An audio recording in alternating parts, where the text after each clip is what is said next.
کہ وہ جہاں ہیں وہیں رہیں، اور جب تک انہیں خالد رضی اللہ تعالی عنہ کی طرف سے کوئی حکم نہ ملے وہ کوئی حرکت نہ کریں۔ خالد رضی اللہ تعالی عنہ نے اپنے سالاروں کو بتایا، اور میں تدمر جا رہا ہوں۔ تدمر باقاعدہ قلعہ ہے، اسے سر کرنا آسان نہیں ہے، اس لیے اسے میں نے اپنے ذمے لے لیا ہے۔ میرے رفیقوں، معلوم نہیں ہم ایک دوسرے کو زندہ مل سکیں گے یا نہیں، لیکن یہ خیال رکھنا کہ ہم اللہ کے حضور اکٹھے ہوں تو اللہ کے آگے شرمسار نہ ہوں، اور نہ ہی ایک دوسرے کے آگے۔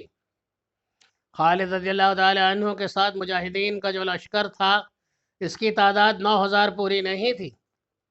اسے بھی خالد رضی اللہ تعالی عنہ نے 3 حصوں میں تقسیم کر دیا۔ ہر حصے کو ایک ایک مقام فتح کرنا تھا۔ خالد رضی اللہ تعالی عنہ نے بہت بڑا خطرہ مول لے لیا تھا، لیکن انہیں اللہ تبارک و تعالیٰ کی ذات پر اور رسول اکرم صلی اللہ علیہ وآلہ وسلم کے پرچم عقاب پر اتنا بھروسہ تھا کہ انہوں نے اتنا بڑا خطرہ مول لے لیا۔ صبح ہوتے ہی خالد رضی اللہ تعالی عنہ تدمر کی طرف کوچ کر گئے، اور 2 سالار اپنے دستوں کو لے کر سخنا اور قدمہ کو روانہ ہو گئے۔ خالد رضی اللہ تعالی عنہ نے جاتے ہی تدمر کے قلعے کا محاصرہ کر لیا۔ اس میں بھی عیسائیوں کی فوج تھی۔ خالد رضی اللہ تعالی عنہ نے نعروں کے ساتھ قلعے کے دروازوں پر حلے بولے اور بار بار یہ اعلان کرایا کہ قلعہ ان کے حوالے کر دیا جائے۔ یہ دیکھا گیا کہ قلعے کے دفاع میں لڑنے والوں میں سے کوئی جوش و خروش نہیں تھا۔ زیادہ وقت نہیں گزرا تھا کہ قلعے کا دروازہ کھلا اور عیسائی سردار باہر آ گئے۔ انہوں نے خالد رضی اللہ تعالی عنہ سے پوچھا کہ وہ کن شرطوں پر صلح کرنا چاہتے ہیں۔ خالد رضی اللہ تعالی عنہ نے کہا، جزیہ ادا کرو، اور یہ معاہدہ کہ یہاں سے مسلمانوں کا جو بھی لشکر یا دستہ گزرے گا اسے کھانے پینے کا سامان تم مہیا کرو گے، اور قلعے میں رکنا ہوا تو تم اسے جگہ دو گے۔ ایک عیسائی سردار نے پوچھا، تمہاری فوج لوٹ مار تو نہیں کرے گی؟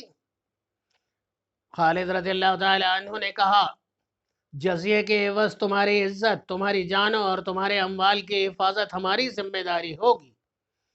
کسی اور نے تم پر حملہ کیا تو مسلمان تمہاری مدد کو پہنچیں گے، اور تم رومیوں اور غسانیوں کا ساتھ نہیں دو گے۔ ایک سردار نے کہا، ابن ولید، ہم نے جیسا سنا تھا تجھے ویسا ہی پایا، اب تو ہمیں اپنا دوست پائے گا۔ عیسائیوں کے سب سے بڑے سردار نے اعلیٰ نسل کا ایک گھوڑا خالد رضی اللہ تعالیٰ عنہ کو تحفے میں پیش کیا۔ یہ بڑا ہی قیمتی گھوڑا تھا۔ یہ دوسرا قلعہ تھا جو خالد رضی اللہ تعالیٰ عنہ کے قدموں میں آن پڑا، اور خالد رضی اللہ تعالیٰ عنہ اللہ تبارک و تعالیٰ کے حضور سجدے میں گر پڑے۔ ادھر سقنا اور قدمہ میں ایک جیسا ہی معجزہ ہوا۔ دونوں دستوں کے سالاروں پر ایک جانی کیفیت طاری تھی۔ اس ہیجانی کیفیت میں ایک خطرہ یہ تھا کہ وہ دشمن ملک کے اندر یعنی زیادہ گہرائی میں جا رہے تھے۔ دوسرا خطرہ یہ کہ آرک سے فوجی چلے گئے تھے۔ ان کا ان قصبوں میں ہونا اور وہاں کے لوگوں کے ساتھ مل کر مقابلے میں آنا لازمی تھا۔ اور سب سے بڑا خطرہ تو یہ تھا کہ دونوں سالاروں کے پاس صرف ایک ایک دستہ تھا۔ دونوں دستے تقریباً ایک ہی وقت پر اپنے اپنے ہدف پر پہنچے۔ دونوں سالاروں نے اپنے اپنے طور پر طے کر لیا تھا کہ مقابلہ اگر زیادہ تعداد سے ہو گیا تو وہ جم کر نہیں لڑیں گے، بلکہ گھوم پھر کر اور دشمن کو بکھیر کر لڑیں گے۔ انہوں نے یہ بھی سوچ لیا تھا کہ خالد رضی اللہ تعالی عنہ سے مدد نہیں مانگے، کیونکہ خود خالد رضی اللہ تعالی عنہ ایک قلعے پر حملہ کرنے کے لیے گئے ہیں۔ ایمان کے جذبے کی یہ انتہا تھی کہ وہ اتنی قلیل تعداد میں کہاں جا پہنچے تھے۔ انہوں نے اپنی جانیں اور اپنے اموال اللہ تبارک و تعالیٰ کے سپرد کر دیے تھے۔ وہ اپنی بیویوں اور اپنے ماں باپ اور اپنے بھائی بہنوں کو فراموش کیے ہوئے تھے۔ ان پر یہ نشہ طاری تھا کہ کفر کے فتنے کو ختم کر کے اللہ کے پیغام کو زمین کے دوسرے سرے تک پہنچانا ہے۔ ان کے دنوں میں اللہ کے نام اور رسول اللہ صلی اللہ علیہ وآلہ وسلم کا عشق تھا، اور ان کے ذہنوں میں کوئی وہم اور کوئی شک نہ تھا۔ جہاد ان کی عبادت تھی اور وہ اللہ سے ہی مدد مانگتے تھے، اور اب وہ اس مقام پر اور ایسے حالات میں جا پہنچے تھے کہ اللہ ہی ان کا محافظ تھا۔ ایک سالار سخنا کے قریب اور دوسرا قدمہ کے قریب پہنچا تو دونوں جگہوں پر ایک ہی جیسا منظر دیکھنے میں آیا۔ وہاں کے لوگ باہر نکل آئے اور ان کی تعداد بڑھتی گئی۔ سالاروں نے اپنے اپنے دستوں کو پھیلا دیا۔ یہاں کوئی دھوکہ دے رہا تھا۔ وہ لوگ مسلح نہیں تھے۔ ان کی عورتیں اور بچے بھی باہر آ گئے اور سب ہاتھ اوپر کر کے ہلا رہے تھے۔ سالاروں نے اپنے اپنے دستے کو محاصرے کی ترتیب میں کر دیا۔ ان کی نظریں ان مکانوں پر لگی ہوئی تھیں جو چھوٹے چھوٹے قلعوں کی مانند تھے۔ سالاروں کو یہ خطرہ نظر آ رہا تھا کہ وہ آگے بڑھیں گے تو ان مکانوں سے ان پر تیر برسنے لگیں گے۔ وہ رک رک کر آگے بڑھنے لگے۔ دونوں بستیوں کی آبادی اور ابھی عیسائیوں کی تھی۔ ان میں سے 4-5 معمر سفید ریش آگے بڑھے۔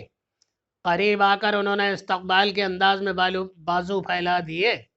ایک سفید ریش عیسائی نے کہا، ہم تمہارا استقبال کرتے ہیں، آؤ اور دوستوں کی طرح آؤ، ہم امن کے بندے ہیں۔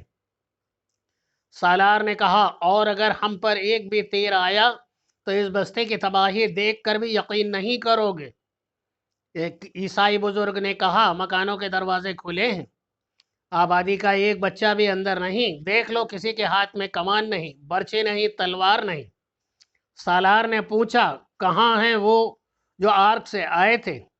ایک معمر عیسائی نے کہا، کچھ ہیں اور کچھ چلے گئے۔ انہوں نے ہی ہمیں بتایا کہ تمہاری فوج لوٹ مار نہیں کرتی، نہتے اور بے کسوں پر ہاتھ نہیں اٹھاتی، اور تم ایسی شرطوں پر دوستی قبول کر لیتے ہو جو کسی پر بار نہیں ہوتی، اور جو ہماری شرطیں قبول نہ کرے اس کا انجام کچھ اور ہوتا ہے۔ ایک سالار نے کہا، عیسائی سردار نے کہا، اے مدینے کے سالار، بتا تیری شرطیں کیا ہیں؟ سالار نے کہا، وہی جو تمہاری پیٹ اٹھا سکے گی اور کمر کو توڑے گی نہیں۔ جزیہ، ہم خود دیکھیں گے کہ جزیہ ادا کرنے کے قابل نہیں، اس سے ہم کچھ بھی نہیں لیں گے۔ کچھ اور، مسلمانوں کا لشکر یا کوئی دستہ یا کوئی قاصد یہاں سے گزرے گا تو اس بستی کی ذمہ داری ہوگی کہ اس پر حملہ نہ ہو۔ سالار نے کہا، اگر وہ یہاں رکنا چاہیں گے تو ان کے جانوروں کا چارہ بستی کے ذمہ ہوگا، ان کی کوئی اور ضرورت تو تم پر بار نہیں ہوگی، وہ تمہیں پوری کرنی ہوگی۔ ہمارے لشکر کا کوئی فرد بستی کے کسی گھر میں داخل نہیں ہوگا۔ تمہارے عزتوں کی، تمہارے جان و مال کی حفاظت کے ذمہ دار ہم ہوں گے۔ رومیوں کی طرف سے، غسانیوں اور فارسیوں کی طرف سے تمہیں کوئی دھمکی ملے گی یا تم پر کوئی حملہ کرے گا تو اس کا جواب ہم دیں گے۔ دونوں بستیوں میں ایسا ہی ہوا۔ اس دور میں فوجوں کا یہ رواج تھا کہ بستیوں کو لوٹتے اجاڑتی چلی جاتی تھی، کوئی عورت ان سے محفوظ نہیں رہتی تھی۔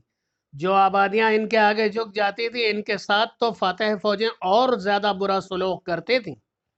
لیکن یہ روایت مسلمانوں نے قائم کی کہ جس سے دوستی کا ہاتھ بڑھایا اسے اپنی پناہ میں لے لیا اور اس کی عزت کی حفاظت کو اپنی ذمہ داری سمجھا۔ اسی کا اثر تھا کہ کفار کی بستیاں ان کے ساتھ دوستی کے معاہدے کرتی جا رہی تھیں۔ خالد رضی اللہ تعالیٰ عنہ کو اطلاع ملی کہ سخنہ اور قدمہ کی آبادی نے اطاعت قبول کر لی ہے، تو انہوں نے وہاں کے لیے اعمال مقرر کر کے دونوں دستوں کو واپس بلا لیا۔ خالد رضی اللہ تعالیٰ عنہ نے آگے بڑھنے کا حکم دیا۔ آگے قریطین کا قصبہ تھا جس کی آبادی دوسری بستیوں کی نسبت زیادہ تھی۔ خالد رضی اللہ تعالیٰ عنہ نے اس کے قریب پہنچ کر لشکر کو روک لیا اور اپنے نائبین سے کہا کہ وہ بستی میں جا کر صلح و معاہدے کی بات کریں۔ یہ دونوں ابھی چلے ہی نہیں تھے کہ وہاں کی آبادی نے دائیں اور بائیں سے مسلمانوں کے لشکر پر حملہ کر دیا۔ یہ حملہ اگر غیر متوقع نہیں تو اچانک ضرور تھا۔ خالد رضی اللہ تعالیٰ عنہ نے اپنے لشکر کو ہجوم کی صورت میں نہیں بلکہ جنگی ترتیب میں رکھا ہوا تھا۔ وہ آخر دشمن ملک میں تھے، انہوں نے 1-2 دستے پیچھے رکھے ہوئے تھے۔ جیسے ہی حملہ ہوا، خالد رضی اللہ تعالیٰ عنہ نے پیچھے والے دستوں کو آگے بڑھا دیا۔ حملہ آوروں میں بستی کے لوگ زیادہ معلوم ہوتے تھے اور ان میں سے کچھ تعداد باقاعدہ فوجیوں کی بھی تھی۔ یہ دوسری جگہوں مثلاً آرک اور تدمر سے آئے ہوئے فوجی تھے۔ یہ سب لوگ تعداد میں تو زیادہ تھے لیکن ان کے لڑنے کا انداز اپنا ہی تھا۔ اور یہ انداز باقاعدہ فوج والا نہیں تھا۔ خالد رضی اللہ تعالیٰ عنہ کی جنگی چالوں کے سامنے تو بڑے تجربہ کار سالار بھی نہیں ٹھہر سکتے تھے۔ تھوڑے سے وقت میں مجاہدین نے اس ہجوم کی یہ حالت کر دی کہ ان کے لیے بھاگ نکلنا بھی محال ہو گیا۔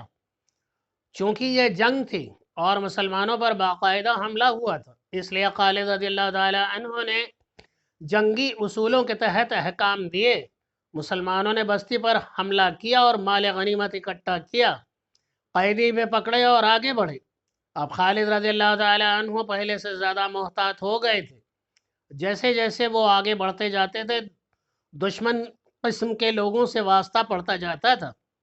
اس جھڑپ سے فارغ ہو کر آگے گئے تو 8-9 میل آگے بے شمار مویشی چر رہے تھے۔ خالد رضی اللہ تعالیٰ عنہ نے حکم دیا کہ تمام مویشی اپنے قبضے میں لے لیے جائیں۔ یہ حوارین کا علاقہ تھا۔ مجاہدین مویشیوں کو پکڑ رہے تھے تو ہزاروں آدمیوں نے ان پر حملہ کر دیا۔ یہ سب عیسائی تھے۔ غسانیوں کی ایک اچھی خاصی تعداد نہ جانے کہاں سے ان کی مدد کو آن پہنچی۔ یہ ایک شدید حملہ تھا۔ حملہ آور قہر اور غضب سے لڑ رہے تھے۔ ان کا ایک ہی نعرہ سنائی دے رہا تھا، انہیں مسلمانوں کو کاٹ دو، انہیں زندہ نہ جانے دو۔ خالد رضی اللہ تعالیٰ عنہ کے حاضر دماغی اور مجاہدین کی ہمت اور ان کے استقلال نے انہیں اس میدان میں بھی فتح دی، لیکن مجاہدین کے جسموں میں اگر کچھ تازگی رہ گئی تھی تو وہ بھی ختم ہو گئی۔ کسی بھی تاریخ میں مجاہدین کی شہادت اور زخمی ہونے کے اعداد اور شمار نہیں ملتے۔ ان پر جو حملے ہوئے تھے ان میں یقیناً کئی مجاہدین شہید ہوئے ہوں گے، بعض شدید زخمی ہو کر ساری عمر کے لیے معذور بھی ہوئے ہوں گے۔ شہیدوں کی تعداد دشمن کے مقابلے میں کم ہو سکتی ہے، لیکن یہ کہنا کہ کوئی بھی شہید نہیں ہوا درست نہیں۔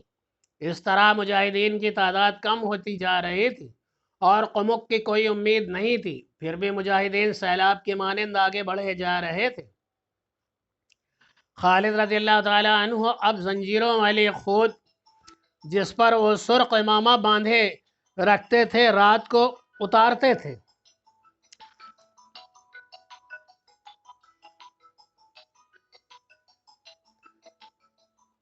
لشکر کا کہیں قیام ہوتا تو خالد رضی اللہ تعالیٰ عنہ مجاہدین کے درمیان گھومتے پھرتے رہتے۔ ان کے چہرے پر تازگی اور مسکراہٹ ہوتی تھی۔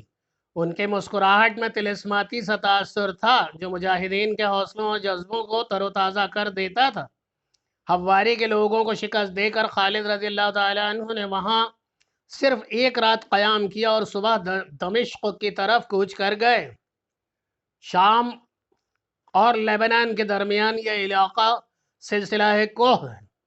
اس کی ایک شاخ شام میں چلی جاتی ہے۔ دمشق سے تقریباً 20 میل دور 2000 فٹ کی بلندی پر ایک درہ ہے جس کا نام سینۃ العقاب یعنی درہ عقاب ہے۔ اسے یہ نام خالد رضی اللہ تعالیٰ عنہ نے دیا تھا۔ دمشق کی طرف کوچ کے دوران خالد رضی اللہ تعالیٰ عنہ کا لشکر تقریباً 1 گھنٹے کے لیے رکا تھا اور خالد رضی اللہ تعالیٰ عنہ نے اپنا پرچم عقاب یہیں پر گاڑا تھا۔ مورخ لکھتے ہیں کہ خالد رضی اللہ تعالیٰ عنہ جتنی دیر وہاں رکے رہے ایک جگہ کھڑے دمشق کی طرف دیکھتے رہے اور ان کے سامنے سرسبز شاداب علاقہ تھا۔ صحراؤں کے یہ مجاہد اتنا سرسبز و دل نشیں خطہ دیکھ کر حیرت کا اظہار کر رہے تھے۔ دمشق سے 11-12 میل دور مرج راہد نام کا ایک شہر تھا۔ اس کی تمام تر آبادی غسانیوں کی تھی۔ غسانیوں کی بادشاہی میں ہلچل بپا تھی۔ ان کے پایہ تخت بصرہ میں اطلاع پہنچ چکی تھی کہ مسلمان بڑی تیزی سے بڑھے آ رہے ہیں اور عیسائی ان کے آگے ہتھیار ڈالتے چلے جا رہے ہیں۔ غسانیوں کا بادشاہ جبلہ بن لاخیم غصے میں رہنے لگا تھا۔ فارسیوں کی طرح وہ بھی بار بار کہتا تھا کہ ان جتنے مسلمانوں کو ان کی بادشاہی میں داخل ہونے کی جرات کیسے ہوئی۔ اس نے اپنے جاسوس بھیج کر معلوم کر لیا تھا کہ مسلمان کس طرف سے آ رہے ہیں اور ان کی نفری کتنی ہے۔ اسے آخری اطلاع یہ ملی کہ خالد بن ولید رضی اللہ تعالیٰ عنہ دمشق سے کچھ دوری پر رہ گئے ہیں۔ اب وہ مرج راہد کے راستے دمشق تک پہنچیں گے۔ جبلہ غسانی نے کہا مرج راہد، اور سوچ میں پڑ گیا، پھر بھڑک کر بولا مرج راہد، کیا ان دنوں وہاں میلہ نہیں لگا کرتا؟ اسے جواب ملا میلہ شروع ہے۔ جبلہ نے اسی وقت اپنے سالاروں کو بلایا اور انہیں کچھ احکام دیے اور کہا کہ ان احکام پر فوراً عمل درآمد شروع ہو جائے۔ یہ ایک جال تھا جو اس نے خالد رضی اللہ تعالیٰ عنہ کے لشکر کے لیے مرج راہت میں میلے میں بچھا دیا تھا۔ وہ عیسائی تھے جنہیں مسلمانوں کے آگے گھٹنے ٹیک دیے ہیں۔ اس نے کہا مسلمان خوشی سے کے ساتھ بڑھتے آ رہے ہیں کہ ان کے راستے میں جو بھی آئے گا ان کی اطاعت قبول کر لے گا۔ رومیوں کو نیچا دکھانے والے غسانی عرب کے بدوؤں کی اطاعت قبول نہیں کریں گے۔ ہم مرج راہت میں ہی ان کا خاتمہ کر دیں گے۔ خالد رضی اللہ تعالیٰ عنہ مرج راہت کے قریب پہنچ رہے تھے اور انہیں میلہ نظر آ رہا تھا۔ بہت بڑا میلہ تھا۔ یہ غسانیوں کا کوئی تہوار تھا۔ ہزاروں لوگ جمع تھے، کھیل تماشے ہو رہے تھے، گھڑ دوڑ اور شتر دوڑ بھی ہو رہی تھی، کہیں ناچ کہیں گانے۔ ایک وسیع میدان تھا جس میں آدمی ہی آدمی تھے اور ان کی تعداد تقریباً 20,000 تھی۔ خالد رضی اللہ تعالیٰ عنہ کا لشکر جب کچھ اور قریب گیا تو تہوار منانے والے یہ ہجوم دیکھتے فوج کی صورت اختیار کر کے جنگی ترتیب میں آ گئے۔ گھڑ سوار باقاعدہ رسالہ بن گئے، ہر آدمی تلوار یا برچھی سے مسلح تھا۔ عورتوں اور بچے بھاگ کر قصبے میں چلے گئے اور ہجوم جو فوج کی صورت اختیار کر گیا تھا اس طرح دائیں اور بائیں پھیلنے لگا جیسے مجاہدین کو گھیرے میں لینا چاہتے تھے۔ مجاہدین کو اپنے پیچھے سرپٹ دوڑتے گھوڑوں کے قیامت خیز شور سنائی دیا۔ ادھر دیکھا تو غسانی سواروں کا ایک دستہ تلواریں اور برچیاں تانے سمندر کے طوفانی لہروں کی مانند چلا آ رہا تھا۔ یہ تھا وہ جال جو جبنہ بن لاہیم نے خالد رضی اللہ تعالیٰ عنہ کے لیے بچھایا تھا۔ ممکن نہیں نظر آتا تھا کہ خالد رضی اللہ تعالیٰ عنہ اپنے لشکر کو اس جال سے نکال سکیں گے۔ مجاہدین کی تعداد 9,000 بھی نہیں رہ گئی تھی اور جس دشمن نے انہیں اپنے جال میں لے لیا تھا اس کی تعداد 3 گنا تھی۔ مجاہدین تھکے ہوئے بھی تھے۔ 5 روزہ صحرائی سفر کے بعد وہ مسلسل پیش قدمی اور مارکہ آرائی کرتے آ رہے تھے۔ غسانیوں کے بادشاہ جبلہ نے ٹھیک سوچا تھا کہ مسلمان کوچ کی ترتیب میں آ رہے ہوں گے۔ انہیں جنگی ترتیب میں آتے کچھ وقت لگے گا اور ان پر حملہ اس طرح ہوگا کہ انہیں سنبھلنے کا موقع نہیں ملے گا۔ اس نے مسلمانوں کے قلیل تعداد کو بھی پیش نظر رکھا تھا اور یہ بھی کہ مسلمان میلے کو بے ضرر لوگوں کا میلہ ہی سمجھیں گے۔ غسانیوں کو معلوم نہیں تھا کہ خالد رضی اللہ تعالیٰ عنہ میلے پر نہیں آئے تھے۔ وہ تجربے کار سالار تھے، انہیں اچانک حملوں کا تجربہ ہو چکا تھا۔ انہیں احساس تھا کہ وہ جیسے جیسے دشمن ملک کے اندر ہی اور اندر جا رہے ہیں حملوں اور چھاپوں کا خطرہ بڑھتا جا رہا ہے۔ چنانچہ وہ لشکر کو ایسی ترتیب میں رکھتے تھے کہ اچانک اور غیر متوقع حملے کا فوراً مقابلہ کیا جائے۔ ان کے عقب سے غسانیوں کے جو سوار طوفانی موجوں کی طرح آ رہے تھے وہی مسلمانوں کو کچلنے کے لیے کافی تھے۔ خالد رضی اللہ تعالیٰ عنہ کی توجہ اس رسالے پر تھی اور وہ مطمئن تھے۔ مجاہدین ایک مشین کی طرح اس کو نپٹانے کے لیے ترتیب میں آ گئے۔ خالد رضی اللہ تعالیٰ عنہ نے خود نعرہ ایک تکبیر بلند کیا جس کا مجاہدین نے رعد کی کڑک کی طرح جواب دیا۔ اس کے ساتھ ہی انہوں نے بلند آواز سے کچھ احکام دیے۔ خالد رضی اللہ تعالیٰ عنہ نے بلند آواز میں کہا خدا کی قسم ہم انہیں سنبھال لیں گے، اللہ کے نام پر، محمد الرسول اللہ صلی اللہ علیہ وسلم کے نام پر۔ غسانیوں کا رسالہ بڑی تیزی سے قریب آ رہا تھا۔ اس کے پیچھے کچھ اور دائیں اور بائیں ایک رسالہ تھا۔ سینکڑوں گھوڑے انتہائی رفتار سے دوڑتے آ رہے تھے۔ ان کا رخ غسانی سواروں کی طرف تھا۔ کسی غسانی سوار نے چلا کر کہا پیچھے دیکھو، یہ مسلمان سوار معلوم ہوتے ہیں۔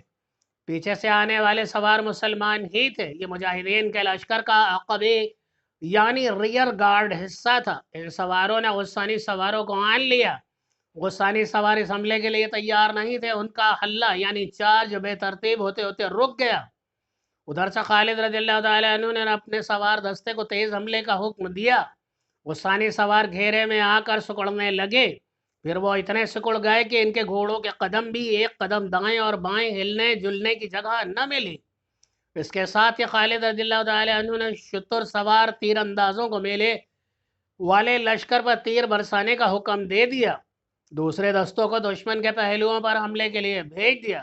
انہوں نے اپنے دستے کے سامنے سے حملہ کیا۔ یہ عقل اور جذبے کی لڑائی تھی۔ غسانی پیادوں کو اپنے گھڑ سواروں پر بھروسہ تھا جو اب مجاہدین کی تلواروں سے کٹ رہے تھے یا مارکے سے نکل کر بھاگ رہے تھے۔ خالد رضی اللہ تعالیٰ عنہ کی کوشش یہ بھی تھی کہ دشمن کے لشکر کے عقب میں چلے جائیں تاکہ دشمن شہر میں نہ جا سکے۔ خالد رضی اللہ تعالیٰ عنہ کے حکم سے غسانیوں کے خیمے میں آگ لگا دی گئی۔ یہ خیمے میلے کے لیے لگے ہوئے تھے۔ شعلوں نے غسانیوں پر خوف طاری کر دیا۔ ان کے حوصلے تو یہی دیکھ کر ٹوٹ گئے تھے کہ انہوں نے جو جال بچھایا تھا وہ بری طرح سے ناکام ہو گیا تھا۔ غسانیوں کے پاؤں اکھڑنے لگے تھے۔ ان کا جانی نقصان اتنا زیادہ ہو رہا تھا کہ وہ قتل و غارت و خون گری دیکھ کر گھبرا گئے۔ آخر وہ بھاگنے لگے۔ خالد رضی اللہ تعالیٰ عنہ بار بار اعلان کر رہے تھے کہ اپنے شہر کو تباہی سے بچانا چاہتے ہو تو باہر رہو۔ شام تک خالد رضی اللہ تعالیٰ عنہ اس شہر سے مال غنیمت اور بہت سے قیدی اکٹھا کر چکے تھے۔ شہر میں ان عورتوں کی بین سنائی دے رہے تھے جن کے خاوند بھائی باپ اور بیٹے مارے گئے تھے۔ خالد رضی اللہ تعالیٰ عنہ نے رات کو ابو عبیدہ کے نام پیغام بھیجا کہ وہ خالد رضی اللہ تعالیٰ عنہ کو بصرہ کے قرب و جوار میں ملے۔ بصرہ غسانی حکومت کا پایہ تخت تھا۔ غسانی اور رومی مل کر بصرہ کے دفاع کا انتظام کر رہے تھے۔ مجاہدین کا بڑا ہی سخت امتحان باقی تھا۔ انشاءاللہ تعالی اگلا حصہ اگلی نشست میں پیش کروں گا۔ تب تک کے لیے دعاؤں کے ساتھ اللہ حافظ۔